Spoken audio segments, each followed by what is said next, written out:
नमस्कार दोस्तों, आप देख रहे हैं बेखबर न्यूज। आइए जानते हैं क्यों होती है गोवर्धन पूजा और श्री कृष्ण जी ने कैसे चूर किया था इंद्रदेव का अभिमान। गोवर्धन पूजा के दिन गिरिराज यानी गोवर्धन पर्वत और भगवान कृष्ण की पूजा की जाती है। इस दिन को अन्नकूट पूजा भी कहा जाता है, क्योंकि इस दिन अन्नकूट का भोग लगाने की परंपरा है।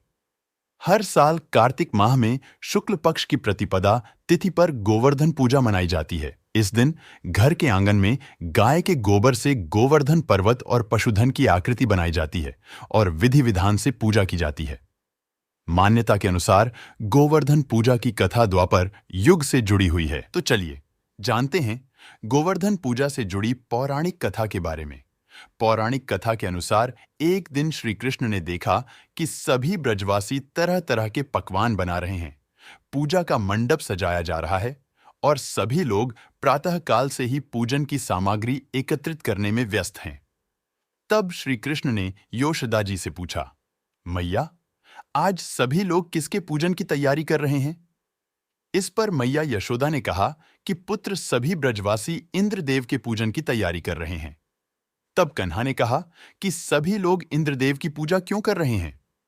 इस पर माता यशोदा उन्हें बताते हुए कहती हैं, इंद्रदेव वर्षा करते हैं, जिससे अन्न की पैदावार अच्छी होती है और हमारी गायों को चारा प्राप्त होता है।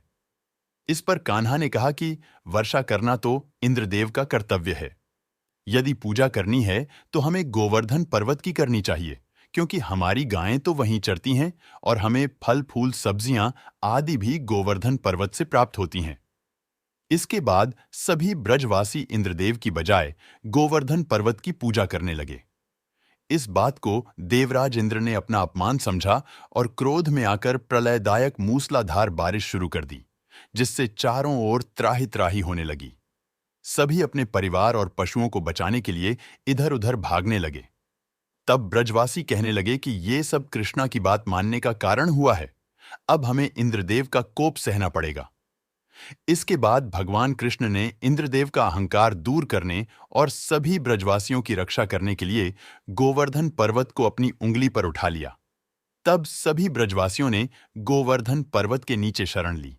इसके बाद इंद्रदेव को अपनी भूल का एहसास हुआ और उन्होंने श्री कृष्ण से क्षमा याचना की। इसी के बाद से गोवर्धन पर्वत के पूजन की परंपरा आरंभ हुई।